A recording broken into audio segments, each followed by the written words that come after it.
ऊपर आप कर लीजिए यही है। स्वर्गीय सिंह जी का 104 वर्ष का दिन है।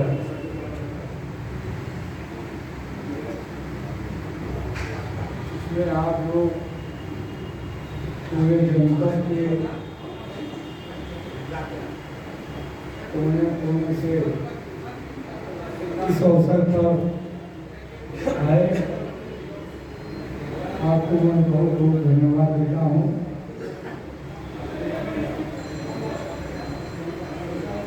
क्योंकि ये वो पीढ़ी थी, हमारे सामने गांधी जी खड़े, तो गांधी जी की ट्रेनिंग ये लोगों की थी, चाहे वो रघुनारायण जी रहे हों, चाहे राजनारायण जी रहे हों, चाहे जयप्रकाश जी रहे हों,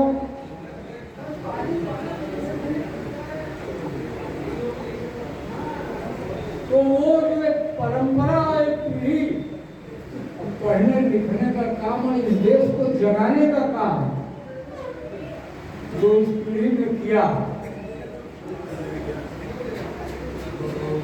आज हम उससे बहुत दूर भागते जा रहे हैं। आज हमारी सोच हो गई है कि किसी भी तरह से राजनीति में मैं चलता रहूं और मौका मिले तो कोई न कोई चुनाव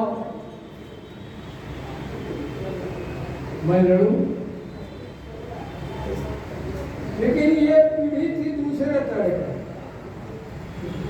लेकिन कर्पूरी जी थे 52 में, आजादी के बाद 52 में वो विधानसभा में बिहार के पहुंच गए। नारायण दत्त तिवारी 52 के चुनाव में कांग्रेस को हरा रहा थी।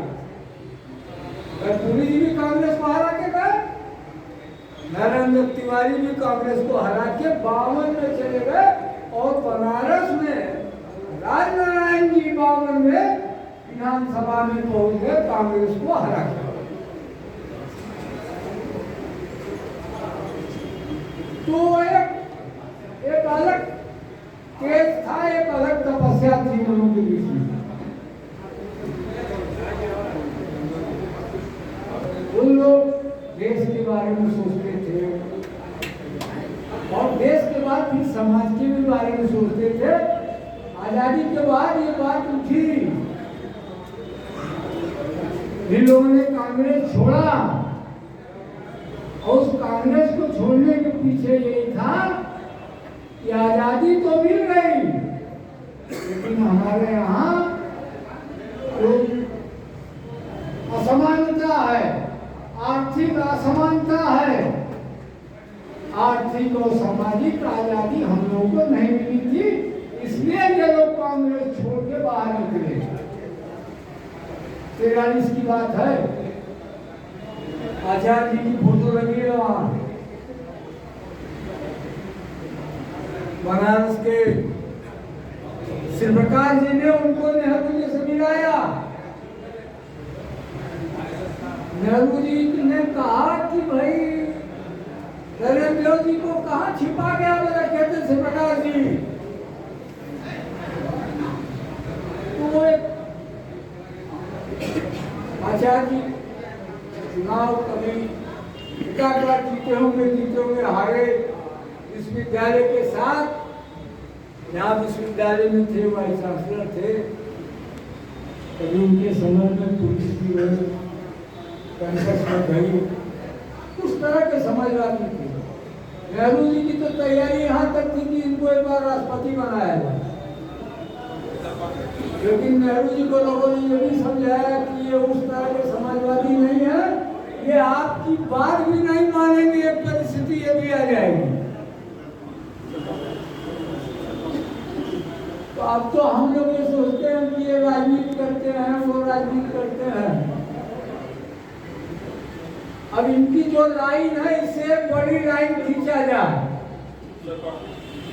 बड़ी लाइन खींच दे तो इससे आगे निकल जाएंगे। लेकिन बात बड़ी लाइन और छोटी लाइन से नहीं चलेगा।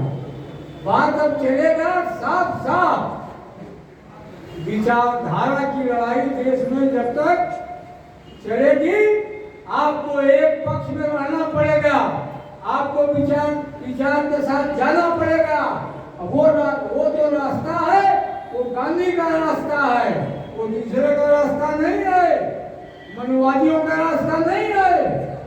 आप उस रास्ते नहीं जा सकते हैं, आपको गांधी के रास्ते जाना पड़ेगा।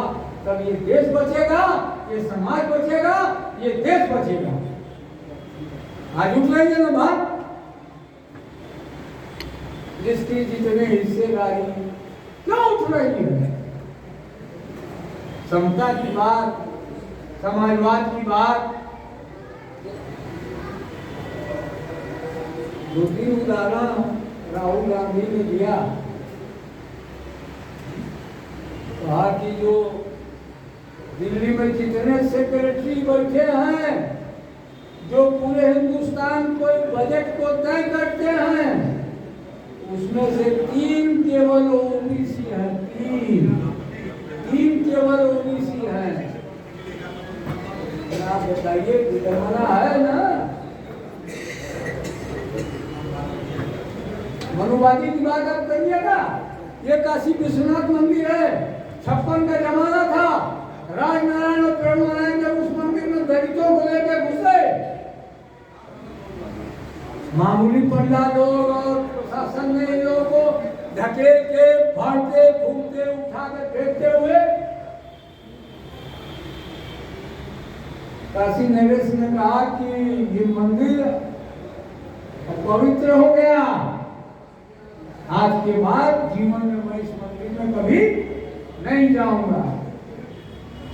कर्पात्री जी थे, कर्पात्री जी ने कहा मंदिर ध्वस्त हो गया, अब मैं नया मंदिर बनाऊंगा। और शिव घाट पर एक उन्होंने शिव मंदिर भी बनाया। ये दोनों लोग जीवन भर मंदिर में नहीं गए, लेकिन आज पूरे हिंदुस्तान का, चाहे दलित हो, चाहे हिंदू हो, चाहे जो हो, आज उसी विश्वनाथ मंदिर में पूरा हिंदुस्तान जाता है। तो सवाल तो कहाँ है खड़ा? आप बात को कहने में डरिएगा कि हम दलितों की बात न करें, हम बैकवर्डों की बात न करें, तो भी तो बात नहीं चलेगी ना। तो कहना पड़ेगा। साहस है ना राहुल गांधी के अंदर? आज कह रहे हैं राहुल गांधी कि हम अपनी नीतियों में व्यापक परिवर्तन लाए हैं, और वो भी खास करके राजस्थान के अपने सम्मेलन के बाद। जो राजस्थान का कांग्रेस का सम्मेलन था, उसके बाद उन्होंने जो अपने में मैंने पूरा बदल डाला ढांचा। तो हर नौजवान, हर सोच वाला जब आगे आता है, आज कह रहा है ना, आज मैंने बिना सबको लेके चले नहीं चल पाइएगा। आज भले आपको भ्रम है, तो ये 10 साल चल जाएगा, 15 साल चल जाएगा, लेकिन जब तक सबको उसकी हिस्सेदारी नहीं मिलेगी, चाहे बैकवर्ड हो, चाहे दलित हो, चाहे मोस्ट बैकवर्ड हो, तब तक ये देश एक नहीं हो पाएगा। इसको दिमाग साफ कर लीजिए। और खास करके मैं ठाकुर और ब्राह्मणों से भी कहना चाहता हूँ कि अपना भी दिमाग साफ करिए कि मनुवादी प्रवृत्ति से देश नहीं चलेगा।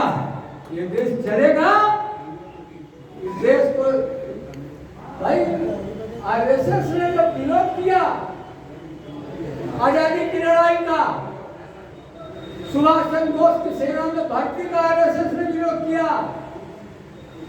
गांधी जी ने तो कभी नहीं कहा कि ये राष्ट्रद्रोही है।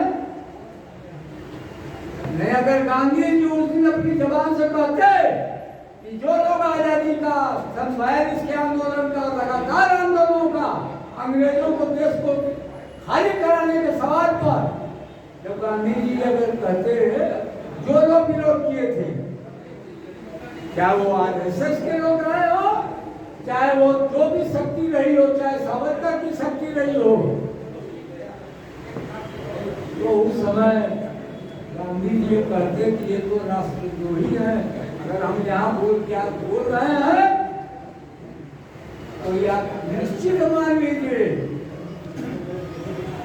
ये आज यहाँ ये जयंती हो रही है तो कोई न कोई आयु का CID का आदमी सुबह से शाम तक इस बीच में यहाँ जरूर आया होगा हम लोग के बीच में, और यहाँ की पूरी रिपोर्ट वो राज्य सरकार को भेजेगा कि क्या हो रहा था, क्या कह रहे थे लोग। सवाल है कि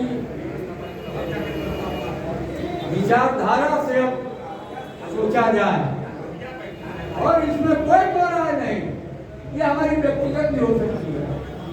मैं ये महसूस कर रहा हूँ कि राहुल गांधी भी समय देश में एक नायक की तरह, और 4000 किलोमीटर इस देश में कौन गांधी के बाद चला है, कौन शंकराचार्य के बाद चला है, ये भी हमको आपको सोचना चाहिए। तो क्या कहता हुआ तो कोई बात ऐसी कह भी नहीं रहा है। भारत जोड़ो, डरो मत, कौन नहीं डरा है, कौन राजनीतिक दल नहीं डरा है, समाजवादी पार्टी नहीं डरी है, मायावती की पार्टी नहीं डरी है, कि कौन बिहार में कौन नहीं डरा है, वो क्या नाम है वहां जहाँ चुनाव हो रहा है, वो हैदराबाद में, तेलंगाना में वो नहीं डरा है, बंगाल में क्या हो रहा है, तो सारे लोग डरे हुए हैं, धीरे से कुछ कह पाते हैं तो कह पाते हैं, नहीं तो हिम्मत नहीं पड़ती। अरे आप देखिए गवर्नरों को नियुक्त किए हैं, विधानसभा तमिलनाडु, विधानसभा केरल, विधानसभा पंजाब, इस तरह के विधानसभा बंगाल, जो विधानसभा में जनप्रतिनिधियों के द्वारा जो प्रस्ताव, जो नीति तय होती है, वो जाता है गवर्नर को दस्तखत के लिए। ये जितने भाजपाई गवर्नर बनाए गए हैं, ये सारा वो जो है वो विधानसभा का पास ये जगह जगह लोग देते हैं, जबकि सुप्रीम कोर्ट ने भी कहा कि भाई तुम जो है जनप्रतिनिधि हो, तुम कौन हो जो जनप्रतिनिधि प्रस्ताव पास कर रहा, आप क्यों रोक रहे हो। तो तमाम चीजें हैं, लेकिन हमको आपको विचारों से जुड़ना पड़ेगा। और याद नहीं कि हम समाजवादी पार्टी कहेगा पर जीता कहे, वो कहे कि हम उनमें है मायावती के संग जीता के, तो जीता देगा तो भाजपा जीत गई, पूरी जीतेंगे तो कोई जीती नहीं।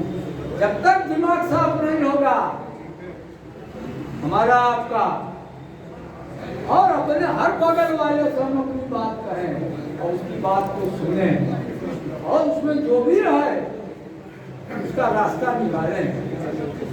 इसे अवसर पर देखिए, गांधी जी के बिना तो देश या बिना उनके आइडियोलॉजी के चलेगा नहीं। और हम लोग को सोचना चाहिए कि जितने अपोजिशन के लोग हैं, ये सारे लोग इसी तरह से एक हो जाएं, उसमें हमारा आपका जो योगदान हो उसमें हमको आपको करना चाहिए। इन बातों के साथ फिर बैठा जाएगा।